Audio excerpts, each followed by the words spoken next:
여러분, 혹시 돈의 본질과 그것이 움직여온 궤적에 대해 깊이 있게 고찰해 보신 적 있으신가요? 우리가 매일 무심코 사용하고 있는 돈이라는 이 실체는 사실 단 한순간도 그 정체성을 고정시킨 적이 없었습니다.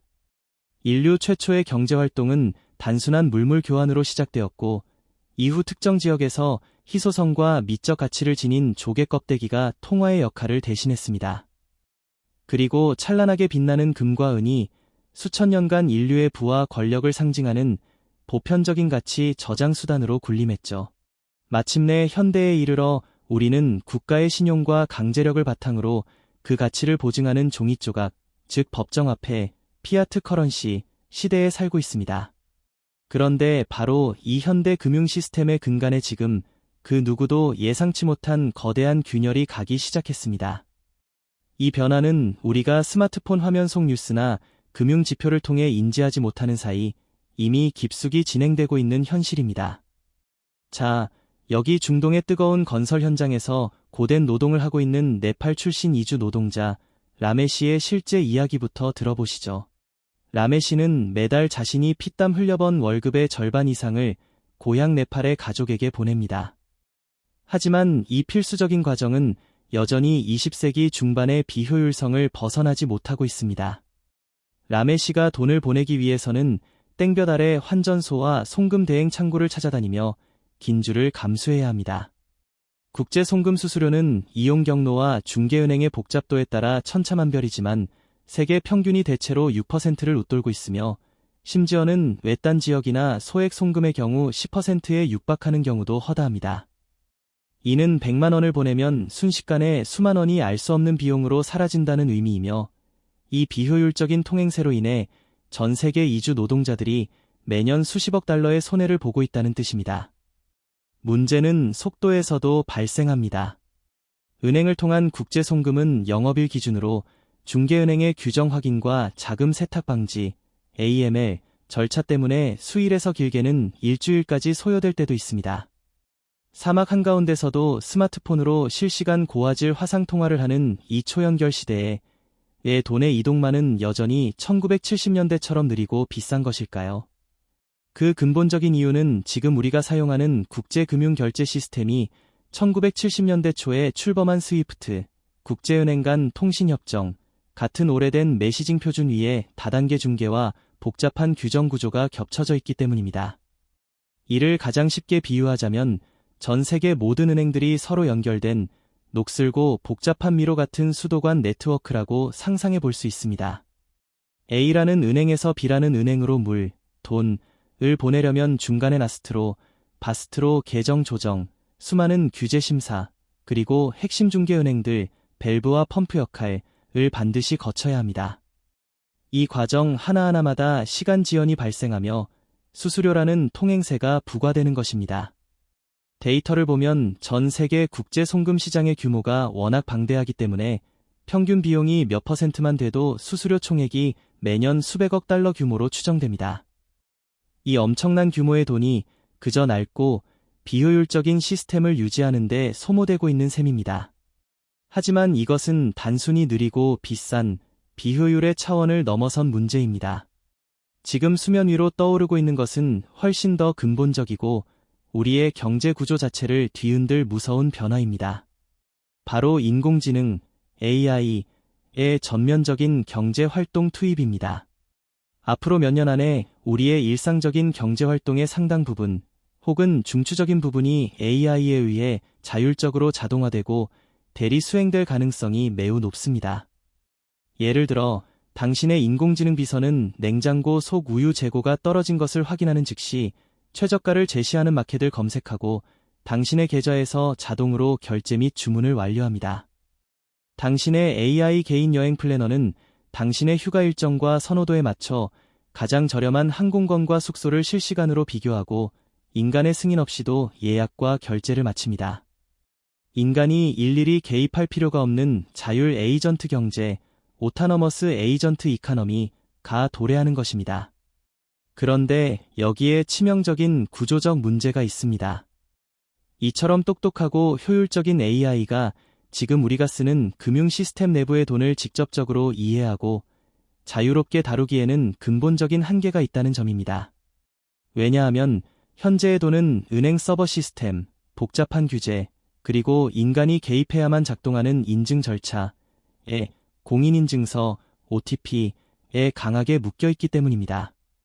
AI가 직접 은행 앱을 열고 복잡한 비밀번호를 누르고 이체 버튼을 누르도록 가르치는 것은 불가능에 가깝습니다. AI 경제 시대에 필요한 돈은 완전히 새로운 종류의 돈, 즉 컴퓨터 코드를 짜듯이 명령을 내릴 수 있는 돈입니다. 마치 만약 A라는 조건, 우유 재고 부족이 충족되면 B라는 대상, 최저가 마트에게 시만큼의 돈, 1만 원을 즉시 전송하라와 같은 조건부 실행명령이 가능한 돈, 바로 프로그래밍 가능한 돈, 프로그래머벨 머니입니다. 그리고 이 통화혁명의 한복판에서 일부 금융학자들과 시장 참여자들은 흥미로운 전망을 내놓고 있습니다. 디지털 환경으로의 전환은 오히려 달러 기반 결제 네트워크와 달러 연동 자산, 스테이블 코인즈의 영향력을 비약적으로 증폭시킬 수 있다는 것입니다. 이게 과연 한국의 원화, 일본의 엔화, 유럽의 유로가 완전히 사라진다는 급진적인 뜻일까요? 아직 단정할 수는 없지만 최소한 글로벌 결제 인프라와 기축통화의 주도권이 극적으로 재편될 수 있다는 점에서 이는 충분히 현실적인 지정학적 쟁점입니다. 지금 우리 곁에서 조용히 벌어지고 있는 이 거대한 통화혁명의 서막, 그리고 그 혁명을 이끄는 핵심 동력이 바로 스테이블 코인, 즉 디지털 달러입니다. 현재 이 순간에도 수천억 달러 규모의 디지털 달러가 국경과 전통 금융의 장벽을 넘나들며 기존 금융 시스템을 소리 없이 하지만 아주 빠르게 잠식하고 있습니다. 이것은 단순히 더 빠르고 수수료가 저렴한 결제 수단의 등장을 의미하는데 그치지 않습니다. 이는 전통적으로 국가가 독점하고 중앙은행이 통제해왔던 화폐 발행 및 결제의 핵심 영역 일부가 민간 기업이나 분산화된 네트워크로 급격히 확장되고 있음을 의미합니다. 자, 지금부터 우리는 바로 그 혁명의 중심으로 심층 탐사를 시작해 보겠습니다. 이 디지털 달러와 스테이블 코인이 어떻게 미국의 37조 달러에 육박하는 국가부채 부담 및 달러 패권 유지 전략과 맞물려 새로운 지정학적 변수로 작용하고 있는지, 그리고 이에 맞서 중국은 어떻게 국가가 완벽하게 통제하는 디지털 위안화, CBDC를 무기로 내세우고 있는지, 이 거대한 통화 전쟁이 당신의 부와 미래를 어떻게 재편하고 있는지 그 누구도 알려주지 않았던 돈의 미래에 대한 깊이 있는 분석을 시작합니다. 앞서 AI가 이해하는 돈, 프로그래밍 가능한 돈의 시대가 열리고 있다고 말씀드렸습니다. 그런데 이 미래로 가는 길은 단 하나로 수렴되지 않습니다. 지금 세계 금융의 패권을 쥐고 있는 두 거인 미국과 중국은 완전히 상반된 두 가지 길을 놓고 인류 역사상 가장 거대한 규모의 체스 게임을 시작했습니다. 한쪽은 혼돈과 규제의 불확실성 속에서 피어나는 민간의 자발적인 혁신을, 다른 한쪽은 국가의 완벽하고 철저한 통제력을 자신들의 무기로 삼았습니다. 첫 번째 길, 바로 미국의 길입니다. 미국의 전략을 한마디로 요약하면 직접 통제하거나 만들지 않는 대신 판을 깔아주고 주도권을 내어주지 않는다입니다. 이게 무슨 말이냐고요? 미국 정부는 현재까지는 중앙은행이 직접 발행하는 디지털 화폐, CBDC 형태의 공식 디지털 달러 도입에 대해 회의적이거나 도입하지 않는 쪽에 무게를 두고 있습니다. 대신 미국의 규제 시스템 하에 있는 민간 기업들이 달러 기반의 디지털 화폐를 만들어 전 세계로 퍼져나가도록 사실상 용인하고 있습니다. 여러분은 테더, 서클이라는 이름을 들어보셨을 겁니다. 바로 이들이 미국의 비공식적 전략의 최전선에서 움직이는 용병들이자 달러 연동 스테이블 코인 발행사들입니다. 이 시스템의 작동 방식은 겉보기에는 매우 간단합니다. 테더나 서클 같은 발행사들은 현금, 그리고 주로 단기 미국 국채 등으로 구성된 준비금을 신뢰할 수 있는 금융기관에 보관합니다. 그리고 이를 기반으로 블록체인상에서 달러 가치의 일로 연동된 토큰의 USDC를 발행합니다. 이는 마치 카지노에 현금을 맡기고 그만큼의 가치를 지닌 칩을 받아 국경 없는 디지털 공간에서 자유롭게 사용하는 것과 같습니다. 언제든지 이 칩을 발행사에 가져가면 현금, 달러으로 바꿔주는 구조입니다. 처음에 미국 정부와 금융당국은 이 정체불명의 디지털 달러들을 자금 세탁 위험을 가진 골칫덩어리로만 여겼습니다. 규제도 미비했고 준비금이 실제로 투명하게 운영되는지 불투명했기 때문입니다. 그런데 어느 순간 워싱턴의 정책 위반자들은 무릎을 탁 치며 지정학적 통찰을 얻습니다. 잠깐, 우리가 직접 나서서 인프라 비용을 들일 필요도 없이 이 민간 기업들이 알아서 전 세계에 달러의 영향력을 전파하고 있잖아. 실제로 글로벌 데이터를 보면 이 현상은 놀라울 정도로 강력합니다. 자국 화폐 가치가 살인적인 인플레이션이나 정치적 불안정으로 폭락하는 아르헨티나, 터키, 나이지리아 같은 나라의 시민들은 더 이상 자국 정부나 중앙은행을 신뢰하지 않습니다. 그들은 은행 계좌 대신 암호화폐 지갑을 열고 불안정한 페소나 리라가 아닌 미국 달러 가치에 연동된 USDT를 삽니다. 이것은 정부가 주도하는 공식적인 달러 통용보다 훨씬 더 빠르고 침투적으로 확산되는 민간 주도 달러화, 디지털 달러러제이션 현상입니다. 2024년 말 기준으로 이 디지털 달러들의 총시가총액은 약 1,600억 달러 안팎까지 폭발적으로 커졌고, 이는 우리 돈으로 약 230조 원에 달하는 규모입니다. 이는 웬만한 중견 국가의 1년 예산을 훌쩍 뛰어넘는 전례 없는 유동성 규모입니다. 미국은 이 기회를 놓치지 않았습니다. 그리고 2025년을 기점으로 스테이블 코인을 제도권으로 끌어들이는 지니어스 액트, 징으스 액트 등의 입법 논의가 큰 진전을 보이며 규제의 윤곽이 잡히기 시작합니다. 이 법안의 핵심 방향은 정부가 직접 디지털 달러를 발행하는 CBDC 방식을 채택하기보다는 민간이 발행하는 스테이블 코인에 대한 명확한 규제와 감독 체계를 확립하겠다는 데 있습니다. 즉, 스테이블 코인 발행사들에게 준비금의 투명성을 의무화하고 명확한 감사 및 감독의 틀을 제공하여 소비자들을 보호하고 금융 시스템의 안정성을 확보하겠다는 것입니다. 이것은 마치 무법지대 같던 서부 개척 시대에 보안관과 법률을 도입해 질서를 잡는 것과 같습니다. 민간의 역동적인 혁신은 그대로 살리되 안정성과 달러 패권이라는 날개를 달아준 것입니다. 자, 이제 완전히 반대편에 있는 두 번째 길, 중국의 길을 살펴보겠습니다. 중국의 통화 전략은 미국과 180도, 아니 360도 다릅니다. 한마디로 국가를 위한 완벽한 통제입니다. 중국은 민간 기업이 자체적으로 화폐에 준하는 자산을 발행하여 국가의 통제권을 벗어나는 것을 절대 용납하지 않습니다. 대신 중국인민은행, 중앙은행이 직접 디지털 화폐를 개발했습니다. 바로 디지털 위안화, DCEP입니다. 이것은 미국이 용인한 스테이블 코인과는 개념 자체가 완전히 다릅니다. USDT가 은행에 예치된 달러를 대표하는 디지털 증표라면 디지털 위안화는 그 자체가 중앙은행이 발행하고 부채로 인식하는 법정 화폐입니다. 왜 중국은 이런 극단적인 중앙 집중식 통제 방식을 택했을까요? 여기에는 두 가지 매우 무섭고 전략적인 목표가 숨어 있습니다. 첫째는 내부 통제와 감시의 극대화입니다. 디지털 위안화 시스템에서는 모든 거래 기록이 중앙 서버에 실시간으로 그리고 영구적으로 남습니다. 정부는 당신이 오늘 아침 어떤 식료품점에서 빵을 사는데 얼마를 썼는지, 어제 친구에게 어떤 명목으로 얼마를 보냈는지 이론적으로 실시간으로 파악이 가능합니다. 이는 금융적 파놉티콘, 페나프티칸, 일망 감시 체제를 구축하는 것과 같습니다. 둘째는 프로그래밍 가능한 통제력 행사입니다. 디지털 위안화는 단순히 돈의 흐름을 추적하는 것을 넘어 돈 그 자체에 꼬리표와 조건을 붙일 수 있습니다. 예를 들어 정부가 경제 활성화를 위해 재난지원금으로 10만 위안어치의 디지털 위안화를 국민에게 지급할 때 이 돈은 발행일로부터 30일 이내에 반드시 전통시장에서만 사용 가능하며 술이나 담배 구매에는 사용할 수 없다는 조건을 컴퓨터 코드로 프로그래밍할 수 있는 겁니다. 이는 금융 시스템에 대한 국가의 통제력을 역사상 유례가 없을 정도로 극대화하는 수단이며 특정 정책 목표를 강제적으로 실행시키는 완벽한 도구가 됩니다.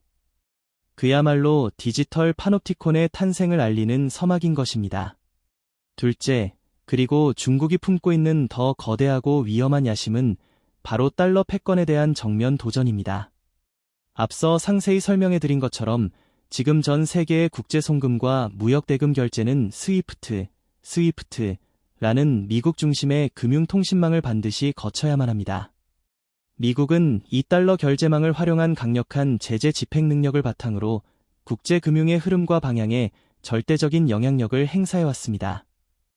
중국은 이 달러 시스템의 핵심인 스위프트 의존성을 바로 아킬레스건으로 규정하고 이를 완전히 끊어내려 하고 있습니다.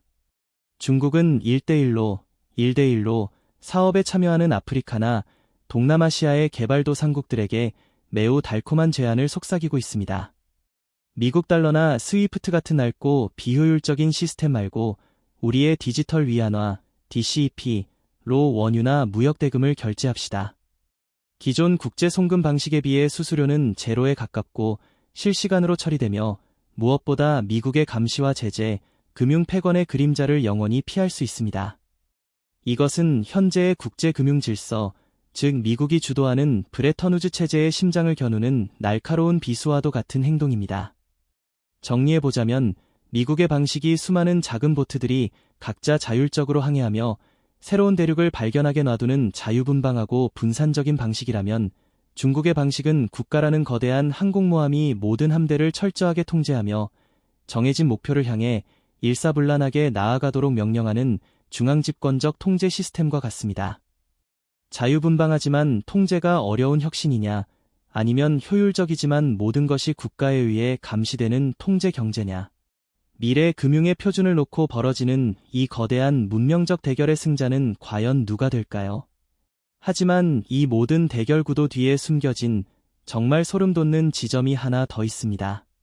미국이 민간 디지털 달러, 스테이블 코인을 사실상 용인하고 있는 데에는 우리가 겉으로 상상하는 것보다 훨씬 더 교활하고 대담한 속내가 숨어 있습니다.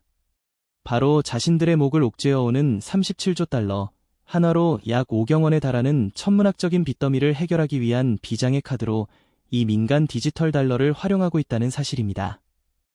도대체 어떻게 일개 민간 기업이 만든 코인이 세계 최강 대국의 재정 위기를 구원하는 도구로 사용될 수 있다는 걸까요? 그 놀랍고 비밀스러운 메커니즘을 지금부터 파헤쳐 보겠습니다. 자, 앞에서 우리는 미국이 민간 기업들이 만든 디지털 달러를 사실상 허용하며 달러 패권을 은밀하게 확장하고 있다고 이야기했습니다. 여기서 많은 분들이 이런 핵심적인 질문을 던지실 겁니다. 아니, 세계 최강대국 미국이 직접 국가 차원의 디지털 달러, CBDC를 만들지 않고 굳이 민간 기업들이 만든 코인의 미래에 국가의 운명을 맡기려는 거지? 뭔가 매우 다른 속셈이 있는 것이 아닐까? 네, 맞습니다. 바로 그 질문의 답에 미국의 가장 교활하고 대담한 생존 전략이 숨어 있습니다. 2025년 현재 미국의 국가부채는 37조 달러대를 돌파하며 인류 역사상 최고 수준의 재정 위험 영역에 들어섰습니다. 우리 돈으로 환산하면 약 5경 원으로 감도 오지 않는 아득한 숫자입니다. 이를 쉽게 풀어보면 미국인 한 명당 태어나는 순간부터 1억 원이 넘는 빚을 짊어지고 시작하는 셈입니다. 더 심각한 것은 이 빚의 이자 부담입니다. 미국 정부가 회계 연도 기준으로 부담하는 순이자 비용은 이미 1조 달러, 약 1350조 원 안팎까지 치솟으며 연방 재정에서 국방비를 능가하는 가장 무거운 지출 항목 중 하나가 되어버렸습니다. 이것은 국가 재정 자체가 초단위로 작동하는 시한폭탄을 안고 있는 것과 같습니다. 이자 갚을 돈을 마련하려면 세금을 천문학적으로 더 걷거나 사회보장 같은 다른 필수 예산을 대폭 줄여야 합니다. 둘 다 정치적으로는 자살행위나 다름없는 최악의 선택입니다. 남은 방법은 단 하나입니다. 또다시 빚을 내서 기존의 빚을 갚는 것, 즉 새로운 국채를 발행해서 만기 도래한 기존 국채를 막아내는 돌려막기 뿐입니다. 그런데 여기서 치명적인 문제가 생깁니다. 이 어마어마한 양의 미국 국채를 과연 누가 계속해서 그리고 안정적으로 사줄까요? 지금까지 미국의 가장 큰 손님들은 중국이나 일본 같은 주요 채권국들이었습니다. 하지만 미중 갈등의 심화와 각국의 재정 사정 변화로 인해 중국과 일본의 미국채 보유 비중은 과거보다 줄어드는 명확한 하향 흐름을 보이고 있습니다. 바로 이 절체절명의 위기 속에서 미국이 꺼내든 비장의 카드, 즉 새로운 고객층을 확보할 수 있는 대안이 바로 달러 스테이블 코인입니다. 그리고 그 구체적인 계획의 설계도가 바로 현재 미국 의회에서 논의되고 있는 스테이블 코인 규제 법안의 GINSS 액트 또는 유사 법안의 핵심 조항에 담겨 있습니다. 이 법안의 핵심 조항은 겉보기엔 아주 단순해 보입니다. 스테이블 코인 발행사는 고객으로부터 받은 돈, 즉 준비금, 리저브를 반드시 안전하고 유동성이 높은 자산으로 보유해야 한다. 자, 여기서 말하는 지구상에서 가장 안전하고 유동성이 높은 자산이 무엇일까요? 네, 바로 미국 정부가 발행하고 보증하는 미국 국채, 트레저리 반즈즈입니다. 이제 모든 퍼즐 조각이 정확히 맞춰집니다. 이 시스템의 작동 방식은 매우 교묘합니다. 첫째, 전 세계 어딘가에서 예를 들어 자국 화폐 가치가 불안정한 아르헨티나의 한 젊은이가 $100를 주고 디지털 달러, 즉 USDC 100개를 샀다고 가정해 봅시다. 그는 단지 편리한 디지털 결제 수단을 원했을 뿐입니다. 둘째, 이 $100는 USDC 발행사인 서클, 이나 테더 같은 스테이블 코인 기업의 계좌로 흘러들어갑니다. 셋째, 그리고 바로 이 지점에서 마법이 일어납니다. 규제 당국의 지침에 따라 스테이블 코인 준비금의 대부분은 현금과 단기 국채 같은 안전하고 유동성 높은 자산으로 의무적으로 보유해야 합니다. 그 결과 스테이블 코인 준비금 운용 과정에서 미국 국채에 대한 엄청난 규모의 수요가 강제적으로 그리고 자연스럽게 늘어날 수밖에 없습니다. 결과가 어떻게 될까요?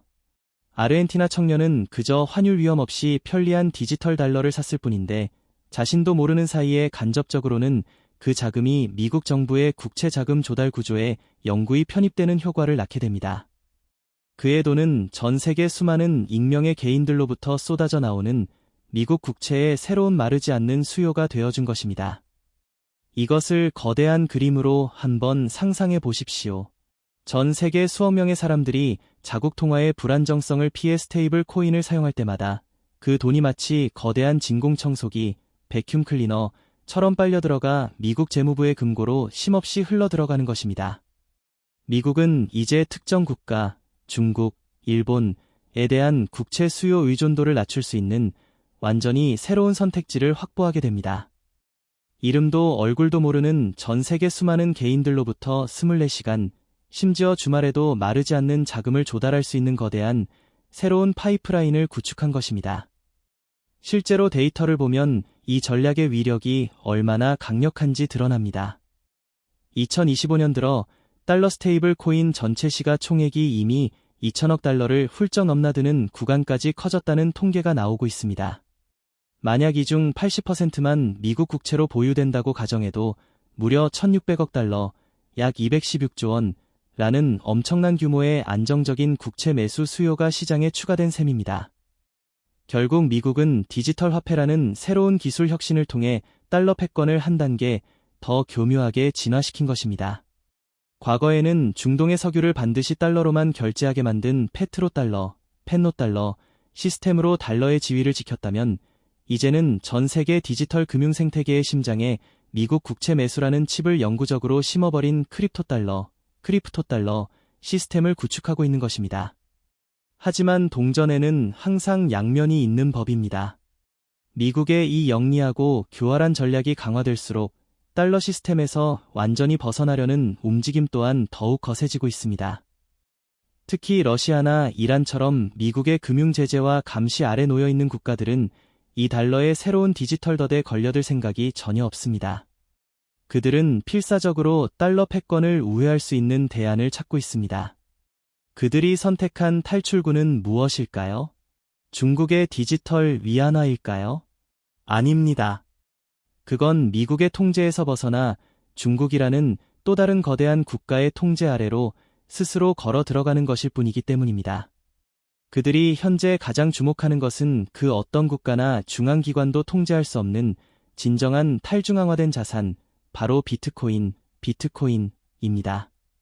실제로 데이터를 분석해보면 2022년 러시아 우크라이나 전쟁 이후 러시아를 중심으로 국경을 넘나드는 암호화폐 거래 이용이 눈에 띄게 크게 증가했다는 여러 분석 결과들이 보고되었습니다.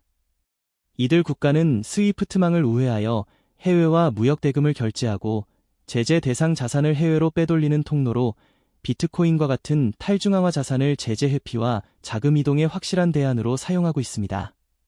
달러라는 거대한 중앙집권적 제국에 맞서 비트코인이라는 분산화된 글로벌 네트워크가 새로운 금융 저항 전선을 구축하고 있는 셈입니다. 자, 미국은 스테이블 코인이라는 새로운 무기를 활용하여 37조 달러 빚더미의 압박을 이겨내고 달러 제국을 영원히 유지할 수 있을까요? 아니면 달러의 족쇄와 감시망을 끊어내려는 세력들이 비트코인을 통해 완전히 새로운 금융 질서를 만들어낼까요? 이 거대한 싸움의 승패를 가늠하기 전에 우리는 반드시 짚고 넘어가야 할 어둡고 치명적인 그림자가 있습니다. 이 눈부신 디지털 금융혁신 뒤에 숨겨진 시스템 붕괴의 위험, 그리고 디지털 마약상들의 검은 돈이 흐르는 그림자 금융, 섀도우 파이낸스의 실체입니다. 2022년 불과 며칠 만에 수백억 달러라는 천문학적인 금액을 허공으로 날려버린 테라루나 사태의 악몽은 아직도 끝나지 않았습니다. 그 끔찍한 비극은 왜 발생했으며 전 세계 금융 시스템은 그 비극에서 무엇을 놓치고 있었던 걸까요? 그 이야기의 시작은 2022년 5월 전 세계 투자자들을 역사상 최악의 공포로 몰아넣었던 테라루나 사태의 악몽에서부터 출발해야 합니다. 이 비극을 제대로 이해하려면 먼저 모든 스테이블 코인이 똑같이 만들어지지 않는다는 아주 중요한 사실을 알아야 합니다. 자, 우리가 앞서 미국의 전략을 이야기하며 언급했던 USDT나 USDC는 담보 기반, 컬래터럴 백트, 스테이블 코인입니다. USDT나 USDC 같은 담보 기반 스테이블 코인은 실제로 현금과 단기 국채 등 비교적 안전하고 실물 가치가 있는 자산을 준비금으로 보유하는 구조를 갖고 있으며 이는 비교적 안전한 방식으로 여겨집니다. 하지만 테라, UST는 달랐습니다. 이것은 알고리즘 스테이블 코인이라는 담보가 전혀 없는 아주 위험하고 극단적인 금융 실험이었습니다. 테라는 현실의 달러나 국채 같은 실물 담보가 전혀 없었습니다.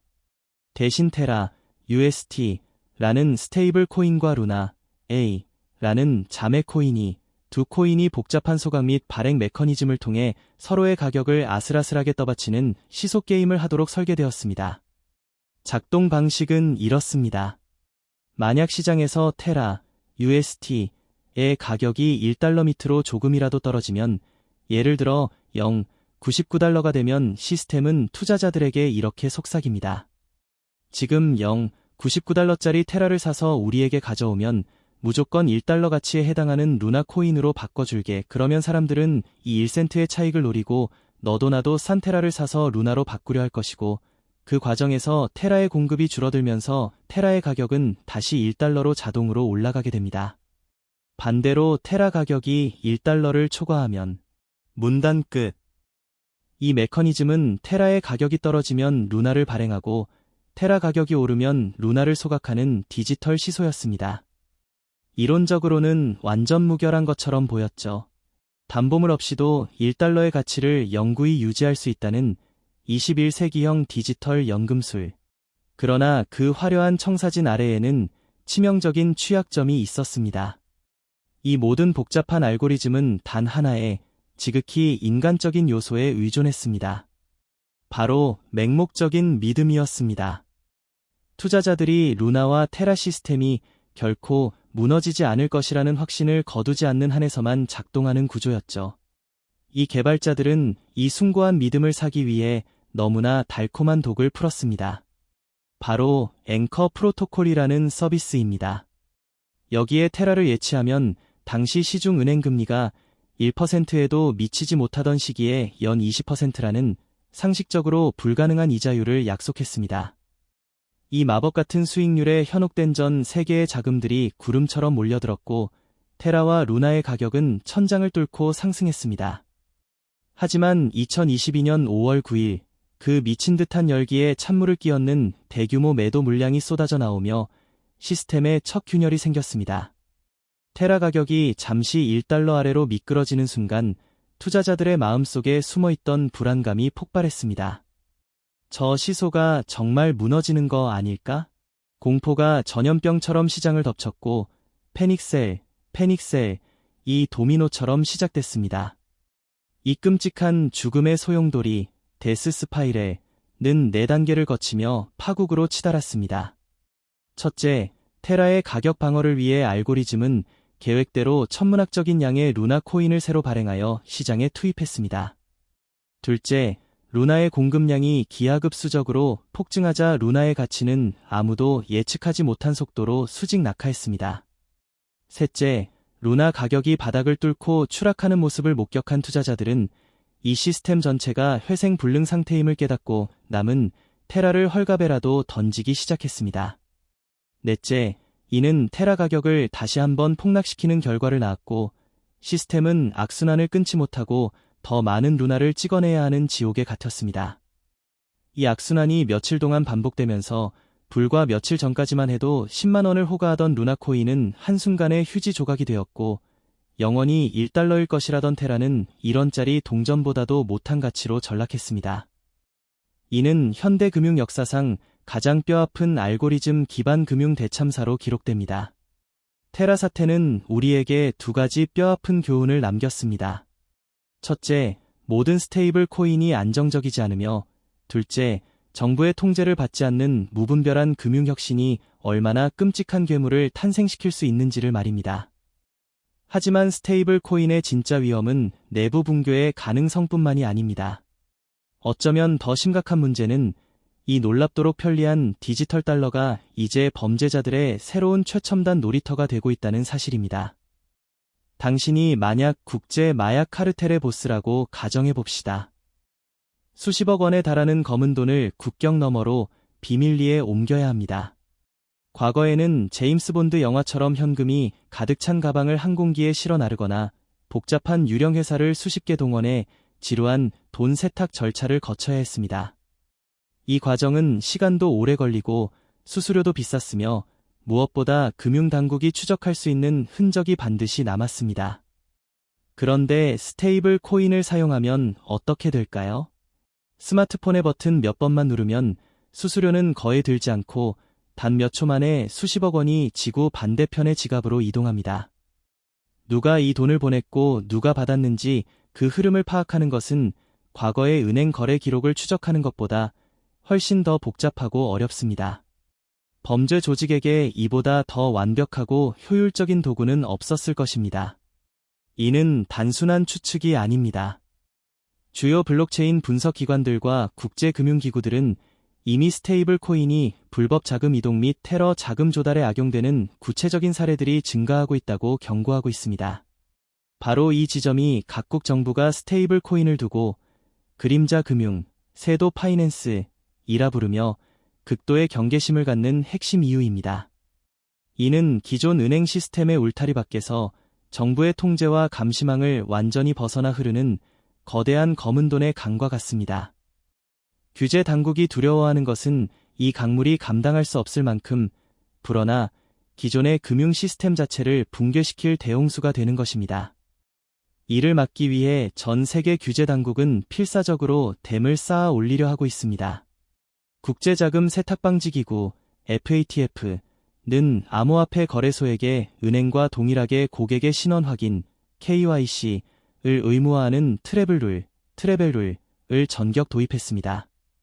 또한 미국과 유럽연합 EU는 스테이블 코인 발행사들을 사실상 은행에 준하는 강력한 규제와 준비금 의무를 부과하는 포괄적인 법안들을 경쟁적으로 추진하고 있습니다.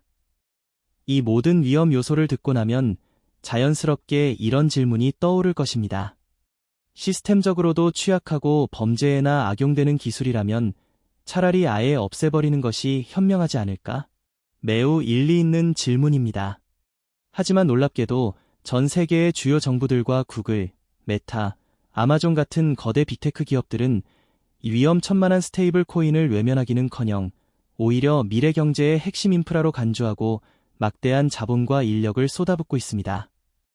도대체 이 위험한 동전의 반대편에는 어떤 혁명적인 잠재력이 숨겨져 있기에 모두가 여기에 목을 매는 것일까요? 그 핵심 이유는 바로 경제활동의 중심축이 인간에서 인공지능, AI으로 넘어가는 전례 없는 패러다임 전환이 이미 시작되었기 때문입니다. 미래의 경제거래는 더 이상 인간의 손에 의존하지 않을 것입니다.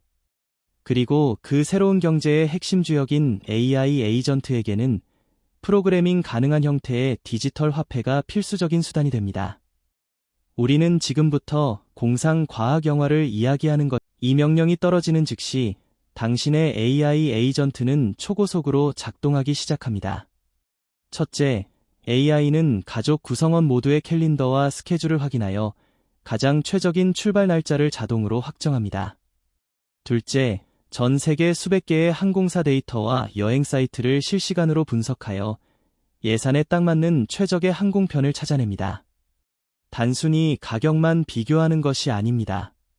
과거 당신의 비행 기록을 분석하여 당신이 선호하는 창가 자리나 복도 자리를 선점하고 수화물 규정까지 완벽하게 처리합니다. 셋째, 수만 개의 호텔 후기와 당신 가족의 과거 숙박 패턴, 수영장 선호, 조식 포함 필수를 대조하여 가장 만족도가 높을 숙소를 예약합니다. 넷째, 아이들의 연령대와 평소 관심사를 고려한 체험 활동과 당신이 선호하는 식재료 기반의 저녁 식사까지 완벽하게 예약 목록에 추가합니다. 그리고 이 모든 검색, 비교, 예약, 그리고 가장 핵심인 결제까지 인간의 개입 없이 단 몇 분 만에 완벽하게 종료합니다.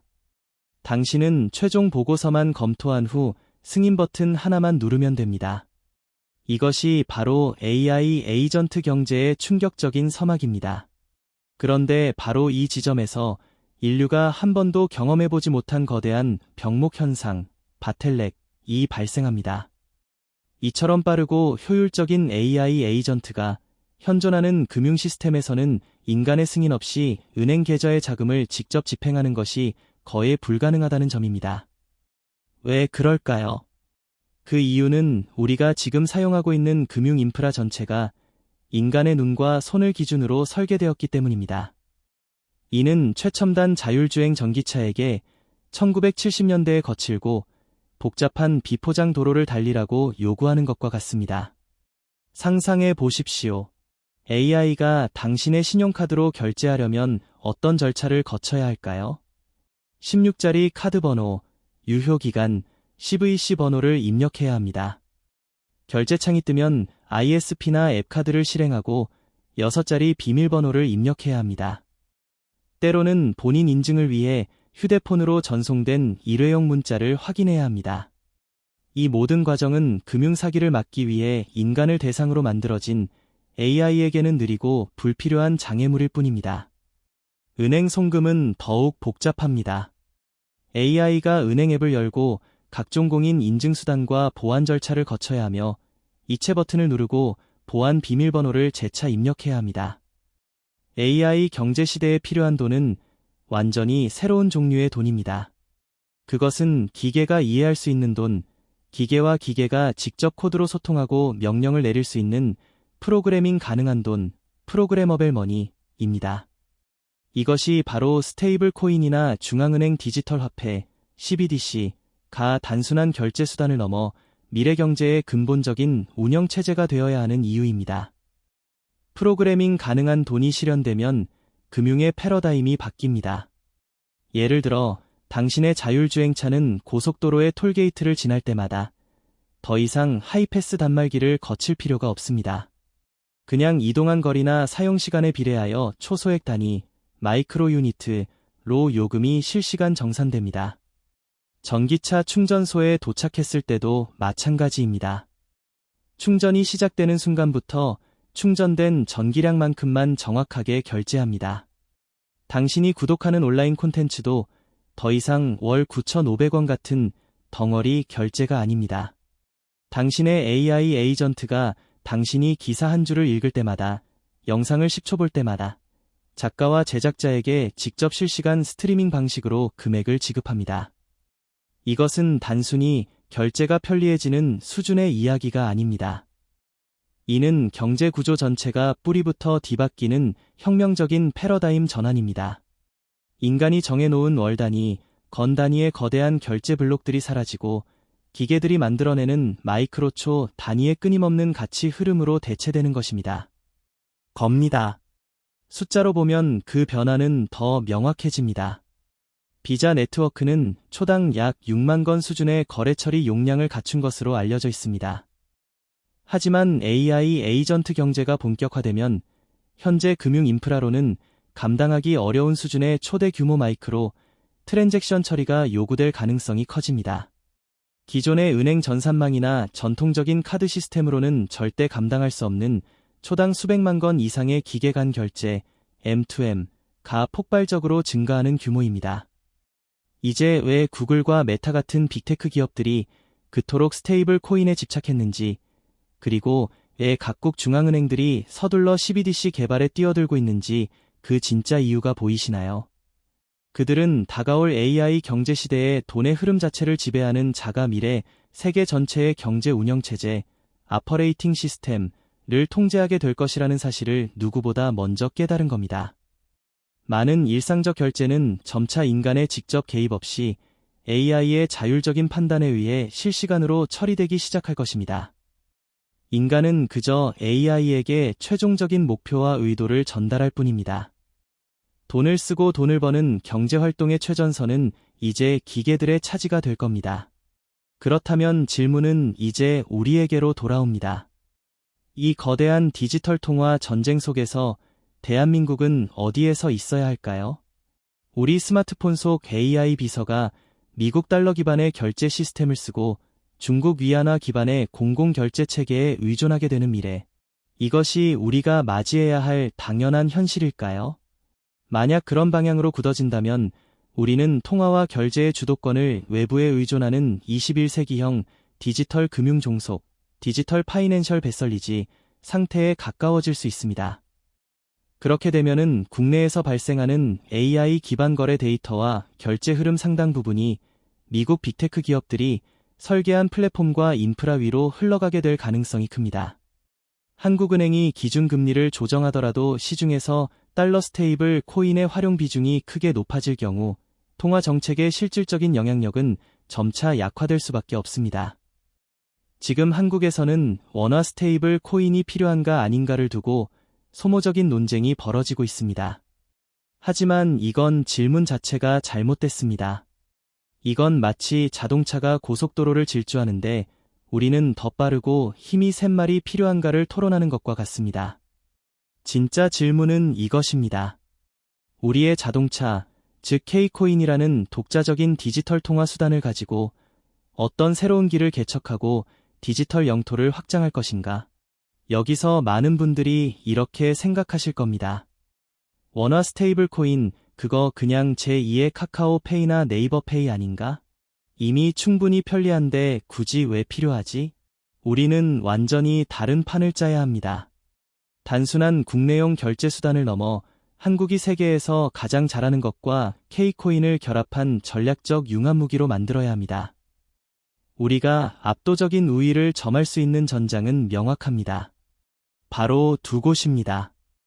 첫 번째 전장은 전 세계 1억 명 수준으로 추정되는 팬덤이 포진한 K 콘텐츠 제국입니다. 자, 지금 브라질에 사는 한 소녀가 BTS의 신곡 음원을 1달러에 다운받는다고 상상해 보시죠. 이 1달러가 아티스트의 손에 들어가기까지 어떤 여정을 거칠까요? 먼저 애플이나 구글 같은 글로벌 플랫폼이 최대 30%의 수수료를 떼어갑니다. 남은 70센트는 다시 음원 유통사와 기획사의 복잡한 정산 시스템을 거치죠. 이 과정에서 또 수수료가 빠져나가고 최종적으로 아티스트에게 돌아오는 몫은 몇 센트에 불과합니다. 심지어 이 돈을 정산받기까지는 수개월이 걸립니다. 이게 지금의 불투명하고 비효율적인 글로벌 정산 현실입니다. 그런데 여기에 원화 스테이블 코인, 즉 K코인이 등판하면 어떻게 될까요? 상황은 180도 달라집니다. 하이브나 JYP 같은 엔터테인먼트사가 자체 팬덤 플랫폼에 K코인 결제 시스템을 도입합니다. 브라질 소녀는 1,300원치의 K코인을 충전해 자신이 좋아하는 아티스트의 한정판 디지털 포토카드를 실시간으로 구매합니다. 그 순간 마법 같은 일이 벌어집니다. 중개 단계를 크게 줄이면서 결제와 정산이 기존 시스템보다 훨씬 빠르게 아티스트 측으로 전달될 수 있습니다. 플랫폼은 사전에 공개된 비교적 낮은 수수료만을 가져가고 정산 구조는 훨씬 단순해지며 투명해집니다. 팬은 자신이 쓴 돈이 아티스트에게 직접적이고 신속하게 전달된다는 사실에 더 큰 만족감과 팬덤 충성도를 느끼고 그 결과 아티스트는 수개월이 걸리던 정산을 대폭 단축된 시간 안에 받을 수 있게 됩니다. 이건 단순히 정산이 빨라지는 문제가 아닙니다. 이렇게 되면은 글로벌 팬덤을 기반으로 한 콘텐츠 소비가 달러나 유로가 아니라 원화 스테이블 코인을 중심으로 돌아가는 새로운 K경제권, K에커나믹 존이 형성될 가능성도 열립니다. 두 번째 격전지는 수십억 규모로 추정되는 글로벌 게임 영토입니다. 한국은 크래프톤의 배틀그라운드, 스마일게이트의 크로스파이어처럼 전 세계 수억 명이 즐기는 게임을 만들어낸 명실상부한 게임 강국입니다. 하지만 여기서도 우리는 막대한 디지털 영토세를 내고 있습니다. 예를 들어 독일에 사는 한 게이머가 배틀그라운드에서 스킨 아이템을 10유로에 구매했다고 해봅시다. 이 돈은 구글 플레이 스토어나 애플 앱스토어를 통해 결제되고 구글과 애플은 여기서 최대 30%에 달하는 플랫폼 수수료를 가져갑니다. 10유로 중 3유로가 순식간에 사라지는 거죠. 크래프톤 같은 개발사는 남은 7유로를 그것도 환전 수수료까지 내며 몇 달 뒤에나 받게 됩니다. 만약 게임 속 화폐인 지코인이 처음부터 원화 스테이블 코인으로 발행된다면 어떨까요? 독일 게이머는 13,000원어치의 K코인을 사서 지코인을 충전합니다. 그리고 게임 내에서 아이템을 직접 구매하죠. 결제 구조를 개발사가 직접 설계할 수 있다면 구글과 애플이 가져가던 높은 플랫폼 수수료 부담을 구조적으로 줄일 여지가 생깁니다. 개발사는 수익 구조가 개선되고 그 여력을 다시 콘텐츠와 게임의 품질 경쟁력으로 연결할 수 있습니다. 게이머들은 남은 K코인으로 다른 한국 게임의 아이템을 샀거나 심지어 K-팝 굿즈를 살 수도 있게 됩니다. 이것이 바로 K코인의 진짜 잠재력입니다. K콘텐츠와 K게임이라는 전 세계가 열광하는 매력적인 트로이의 목마 안에 원화 스테이블 코인을 심어서 국경을 넘어 우리만의 디지털 경제 영토를 확장하는 겁니다. 브라질의 K-팝 팬과 독일의 게이머가 스마트폰 지갑에 원화 스테이블 코인을 보유하게 되는 순간 K코인은 더 이상 K콘텐츠만을 위한 코인이 아니게 됩니다. 그들은 그 돈으로 한국의 웹툰을 보고 한국 쇼핑몰에서 화장품을 직구할 수도 있습니다.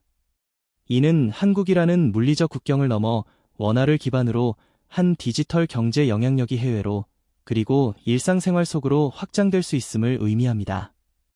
이를 위해서는 정부의 역할이 결정적입니다. 문제가 생길 수 있으니 일단 막고 보자는 식의 수동적인 규제 샌드박스로는 어림도 없습니다. 이를 위해서는 위험만을 이유로 제동을 거는 방식이 아니라 민간이 혁신을 실험하고 글로벌로 확장할 수 있도록 명확한 규칙과 방향성을 제시하는 산업 정책적이고 공격적인 접근이 필요합니다. AI가 모든 것을 결제하는 시대. 그 돈의 규칙은 지금 이 순간에도 새롭게 쓰여지고 있습니다.